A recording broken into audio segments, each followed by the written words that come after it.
Il existe une théorie ésotérique selon laquelle notre humanité n'est pas la première à s'être développée sur la Terre. Il aurait existé des civilisations avant la nôtre, régulièrement détruites par de grandes catastrophes. Nous serions actuellement à la fin d'un système culturel, dans une phase de transition qui nous conduira à l'émergence d'un nouveau monde.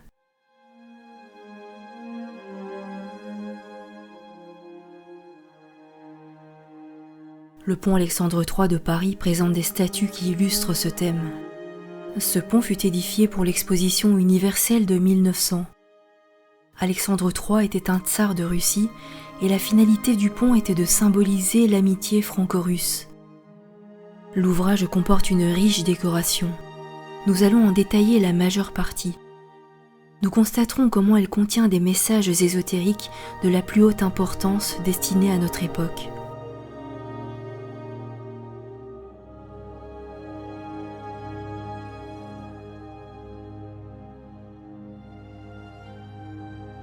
À côté du pont, 4 lions montent la garde.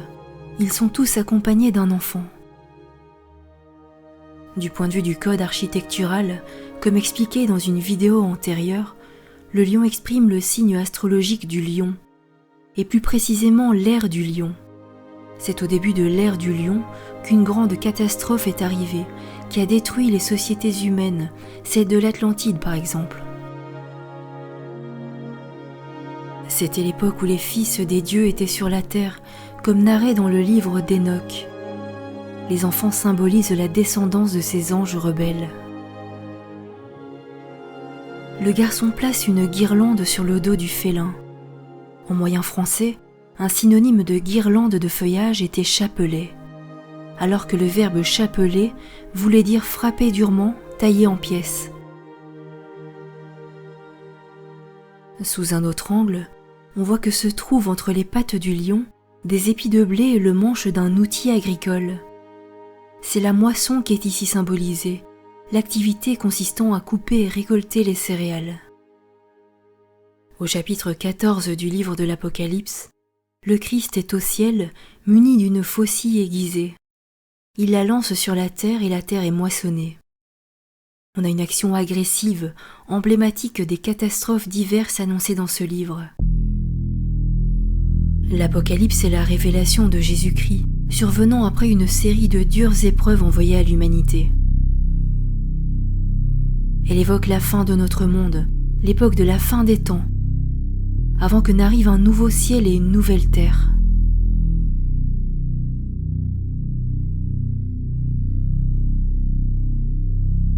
Le bâton apparaît comme une arme qui pourrait servir à frapper, comme l'induit la forme ancienne baston. En résumé, ce groupe nous parle de l'ère du lion, lorsque les anges déchus étaient sur la terre, juste avant que survienne la fin d'un monde qui prit la forme du déluge. Cette catastrophe a frappé l'humanité d'alors. Dans ce second groupe, l'enfant arbore un bouquet de feuilles. Il s'agit en fait de suggérer l'expression du moyen français « faire bouquet », qui avait le sens de faire subir une humiliation, une contrainte. C'est le cataclysme de l'ère du lion qui est visé, quand l'humanité d'alors a subi une humiliation, une contrainte.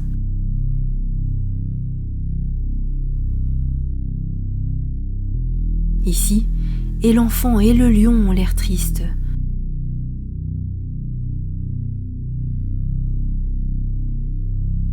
Sous le lion, le sol est jonché de tiges de blé et d'une faucille. L'enfant porte une guirlande de feuillage, un chapelet. Il tient dans la main droite un rameau d'olivier, peut-être un clin d'œil à l'agonie de Jésus-Christ dans le jardin des Oliviers.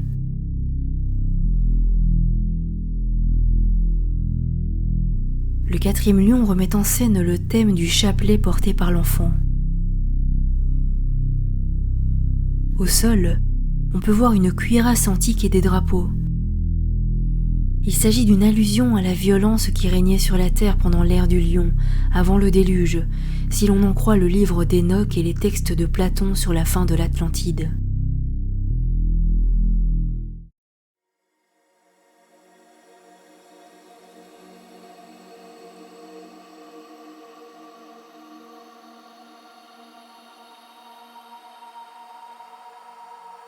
Les côtés du pont sont ornés de 2 groupes statuaires, des couples de nymphes ou divinités aquatiques.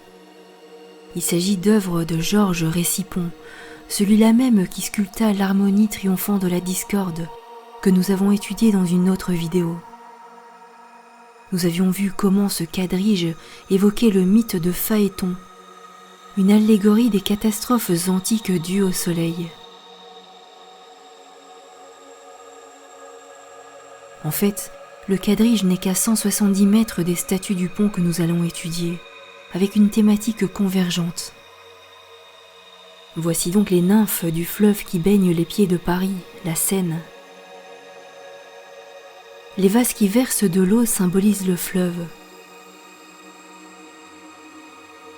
Les gouvernails symbolisent les bateaux qui naviguent sur la Seine. De plus, il suggère que les nymphes, créatures angéliques, gouvernent l'écoulement des eaux. Entre les femmes se trouve le blason de la ville de Paris.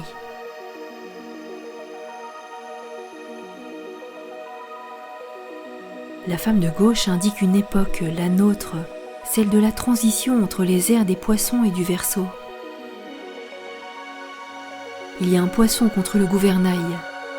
Il exprime un thème que nous retrouvons fréquemment en décoration architecturale. Il a la bouche ouverte comme s'il avait faim.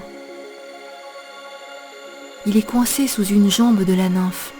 Il se trouve à l'air libre, un air qu'il ne peut pas respirer. Il ne peut pourtant pas plonger dans l'eau. Il va mourir, c'est sa fin. Ce poisson exprime donc l'idée de la fin de l'ère des poissons.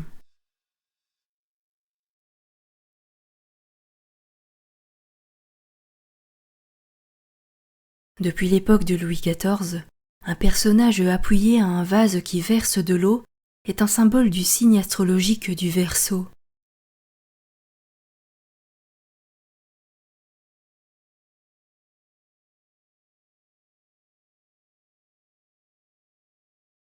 Ce vase pourrait donc symboliser l'ère du Verseau. En fait, le début de l'ère puisque l'eau commence seulement à verser.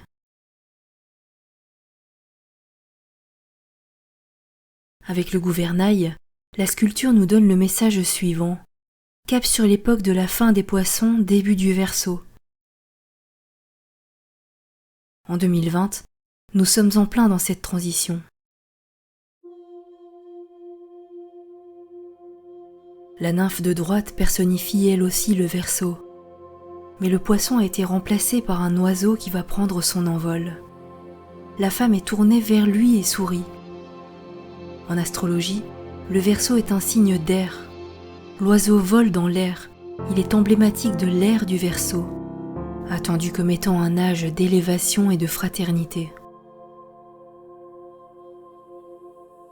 En résumé, ce groupe prophétise au sujet de la transition entre les 2 ères précitées et annonce l'âge d'or qui prendra son envol au début du Verseau.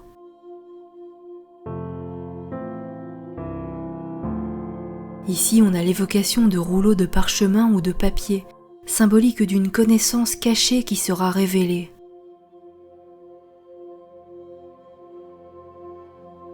Ce motif se retrouve fréquemment dans les monuments, et aussi sur le pont Alexandre III dans les lampadaires.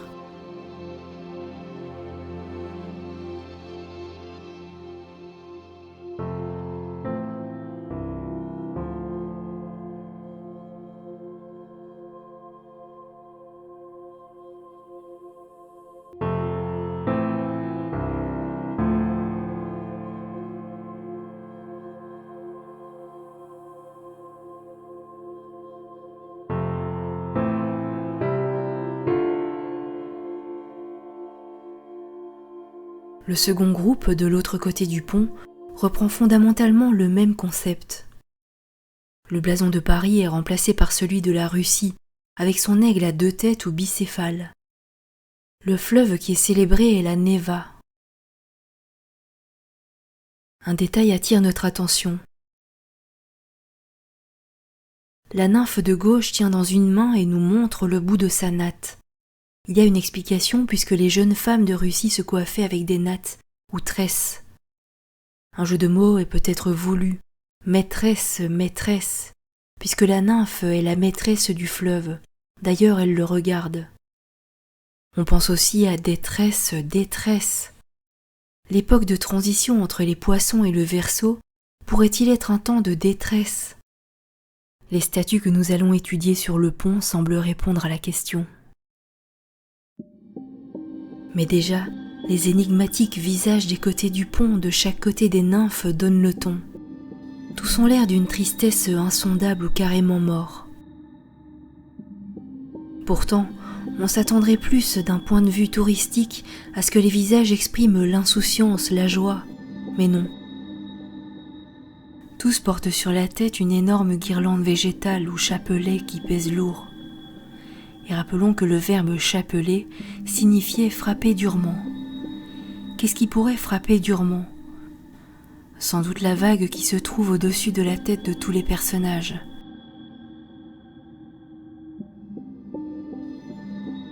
L'allusion à des documents roulés est toujours là, symbolisant l'héritage caché des civilisations antédiluviennes.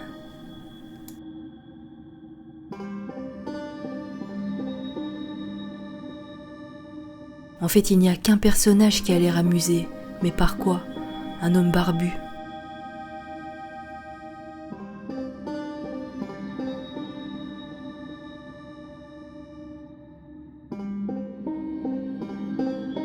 Quand on descend sur le quai, on peut voir d'étranges statues de poissons juste à côté du pont. On en voit des similaires un peu partout dans les monuments, toujours avec la queue relevée. Celle-ci n'est pas dans l'eau, mais au-dessus puisqu'il est encadré par 2 touffes de roseaux. Il est à l'air libre, il va mourir, c'est sa fin, la fin des poissons.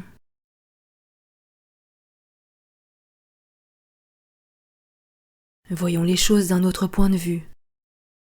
Si la tête de la bête est le début de son corps, alors la queue est le bout, la fin. Donc la queue du poisson, la fin du poisson est en haut.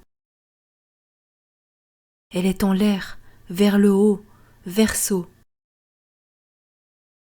La statue nous parle secrètement de la fin de l'ère des poissons et du début du Verseau.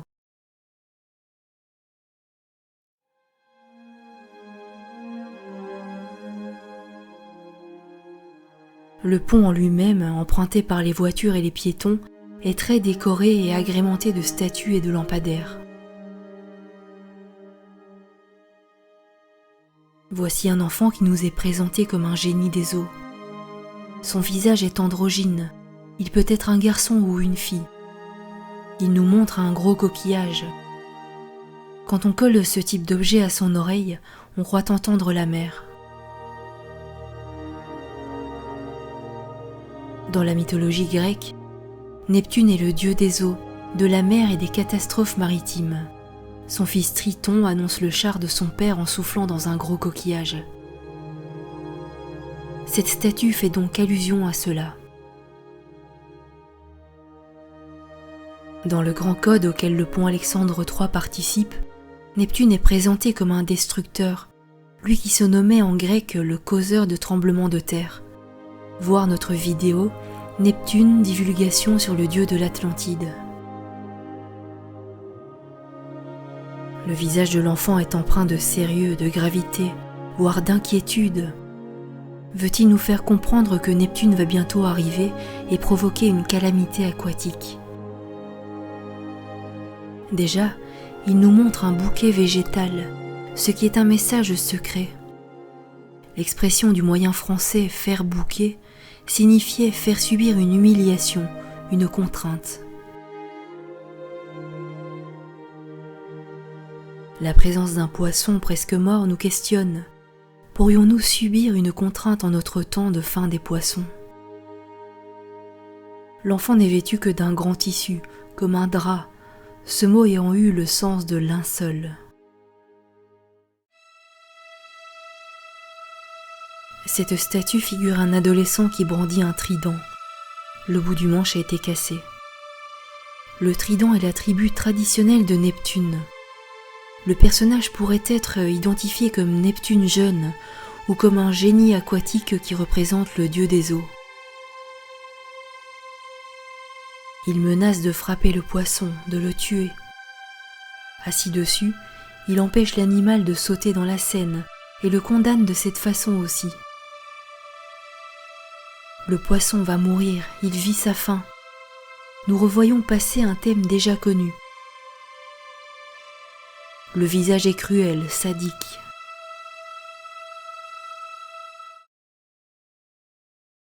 Le poisson bouge encore puisque sa queue est en l'air. Là aussi, on a une remise en scène d'un élément de codage que nous avons mentionné précédemment. L'être n'est vêtu que d'un long tissu, un drap, un linceul. Cet objet nous est présenté comme une grande écharpe qui appelle le verbe écharper, avec le sens de blesser grièvement avec un objet tranchant, un trident par exemple. En résumé, cette statue peut être comprise comme l'annonce d'un cataclysme aquatique pour la fin de l'ère des poissons. Elle pourrait aussi être rapprochée du dossier fin de l'Atlantide, et aussi les fils des dieux sur la terre. Le codage est à plusieurs facettes. On peut parler d'un supercode. Nous le développons un peu plus à chaque vidéo. On trouve sur le pont des groupes d'enfants qui entourent les pieds de certains lampadaires. Ces bambins n'ont rien d'innocent, exprimant plutôt la perversité. Ils s'amusent avec des guirlandes végétales, des chapelets, mot homonymique du verbe chapeler, frappé durement, taillé en pièces.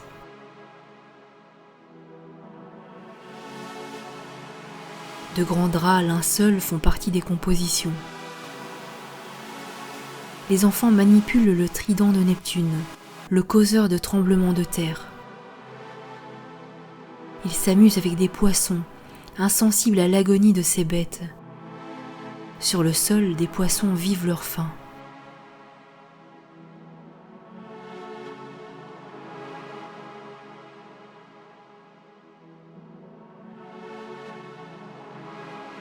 Ces groupes nous passent deux types de messages. Ces enfants sont les fils des dieux, ou même les fils des dieux, créatures célestes descendues sur la terre. Ils dansent de joie dans une ronde infernale qui mène l'humanité à l'abîme. Ils pervertissent les humains avant que tout ce beau monde succombe sous les eaux du déluge. Voir notre vidéo « Les extraterrestres du livre d'Enoch ». Dans la seconde interprétation, une catastrophe due à l'eau est prophétisée pour l'époque de la fin de l'ère des poissons.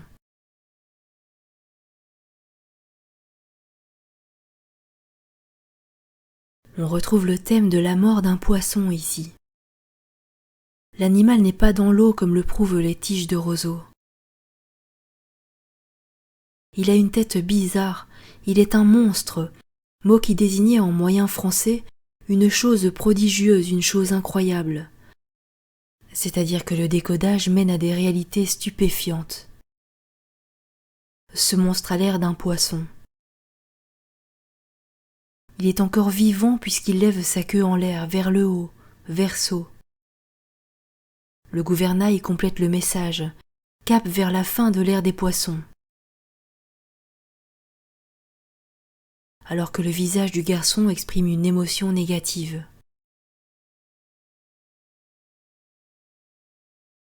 La dernière statue est celle d'un être androgyne, à la fois mâle et femelle, comme un ange ou un extraterrestre. Son visage est sans état d'âme. Il regarde en bas ce qui se passe sur la terre. Il n'est vêtu que d'un grand tissu, comme un présage de malheur.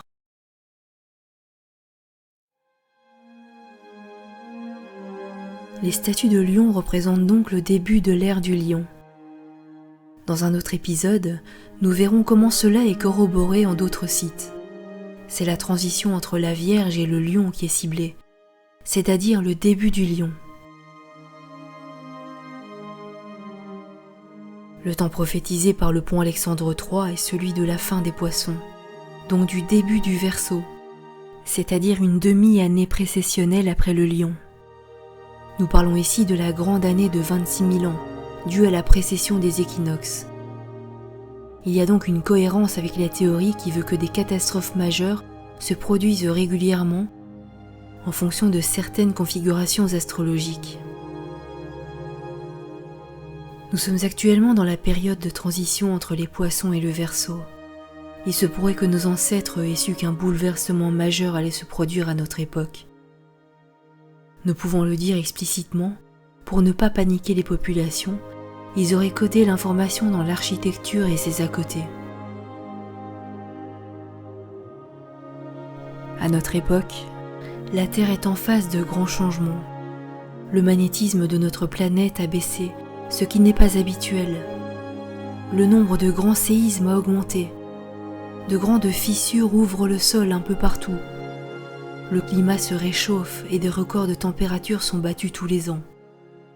Cela fait fondre les banquises polaires qui auront bientôt disparu. La glace qui fond partout sur la Terre, ce sont d'énormes masses d'eau qui bougent et qui modifient l'équilibre de notre planète. Nous comprenons pourquoi le médium Edgar Cayce annonçait un basculement des pôles pour bientôt. Il semble que nous vivions les prémices de cet événement. La NASA sait qu'au cours du XXe siècle, l'axe de rotation s'est déplacé de 10 mètres environ, et la dérive s'accélère. Y aura-t-il un basculement subi d'un nombre conséquent de degrés ? Il y aurait alors de grosses masses d'eau en déplacement rapide, avec de possibles dégâts sur les terres. Dans la prochaine vidéo, nous continuerons l'enquête sur d'autres sites parisiens, toujours du XIXe siècle. Nous verrons comment le même message d'avertissement se prolonge et complète celui du pont Alexandre III. N'oubliez pas de mettre un like si vous avez aimé cette vidéo. Vous pouvez vous abonner à ma chaîne